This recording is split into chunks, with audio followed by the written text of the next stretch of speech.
Hello, it's Toaster Party, and today I'm going to talk about what my picks are for the 5 best cards from March of the Machine for Modern.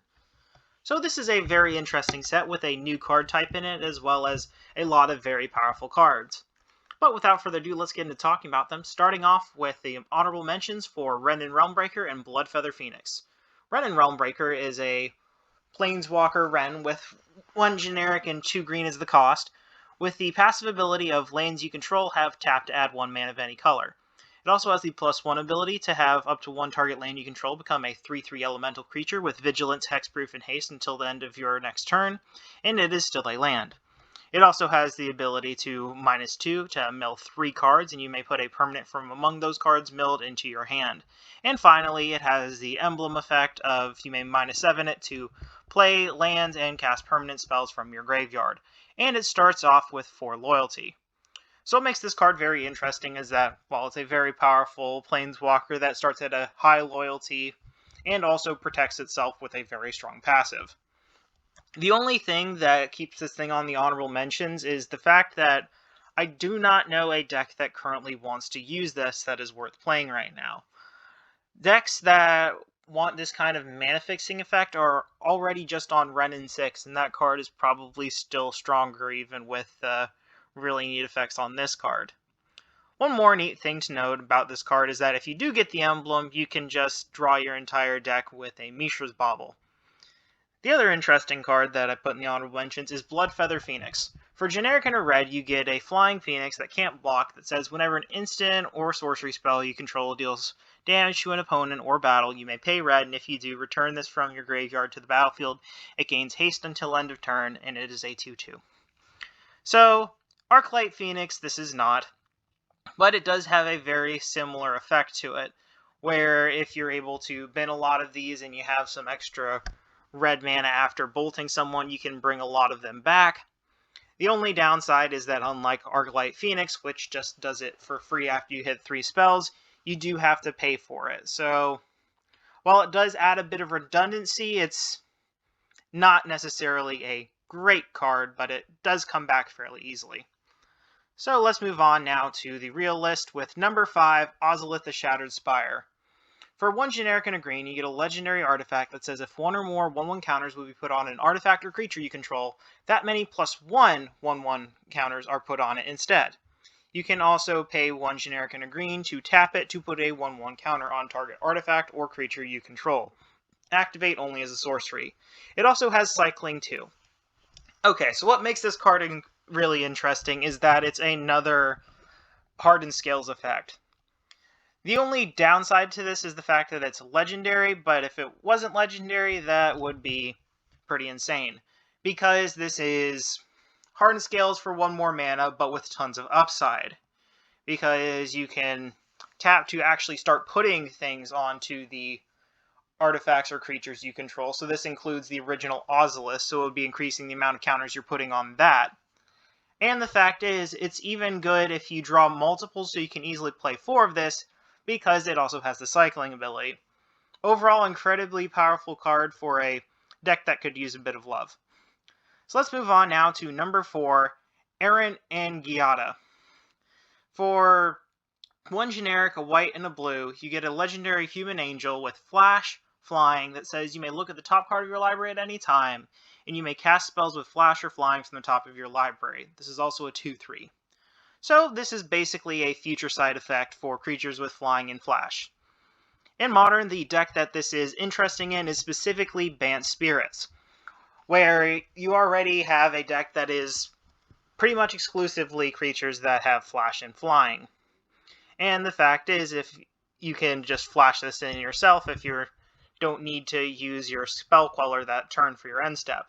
It's just an incredibly good value piece there. Let's move on now to number 3, Sword of Once and Future. For 3 generic, you get an artifact equipment that says, equipped creature gets +2/+2 and has protection from blue and from black. And whenever equipped creature deals combat damage to a player, surveil 2, and then you may cast an instant or sorcery with mana value 2 or less from your graveyard without paying its mana cost. And if that spell would be put into your graveyard, exile it instead. Its equip cost is 2. So, this is an equipment with relevant protection colors alongside a very relevant effect. We have a lot of swords, but what makes this one particularly stand out is that aside from having really good protection colors, is the number of the power spells that are in the 2 CMC draw up and less spot. Think things like Expressive Iteration, Unmarked Grave, and Persist. The fact is that unlike a lot of other effects that are similar to this, like Snapcaster Mage, this one doesn't just give it flashback, it casts it from your yard. So you can hit your opponent even if you are tapped out and still be able to get value off of this.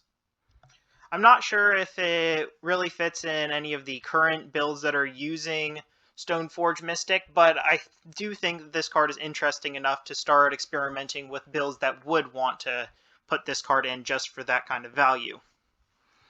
So let's move on now to number 2, Invasion of Ikoria. This is one of the new card types that I mentioned at the beginning, called Battles. When you have battles, they enter the battlefield and then you give to an opponent to defend it. It is very similar to a Planeswalker in that it has counters that you want to remove from it.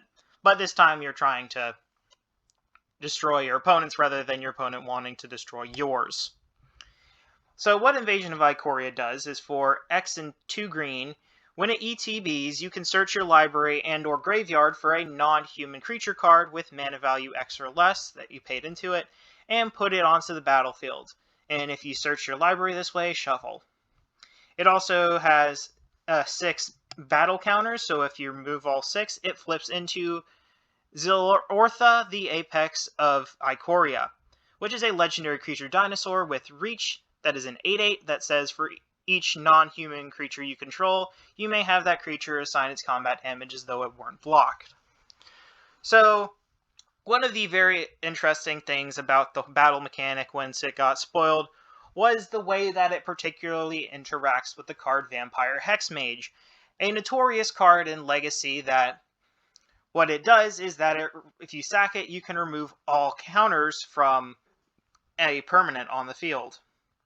So, as far as all of the different battles that we got spoiled in this set, this one seems the one that is most likely to get abused alongside Vampire Hexmage, because it can search the Vampire Hexmage itself for 4 mana and put it straight to the battlefield because it is a vampire.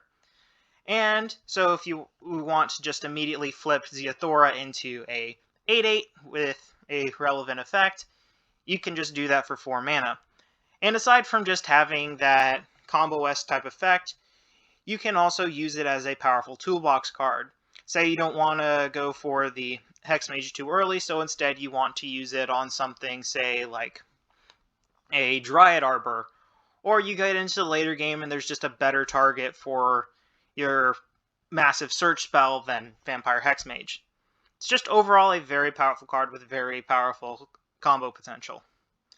So let's move on to the final card on the list, and that's number 1, Wrenn's Resolve.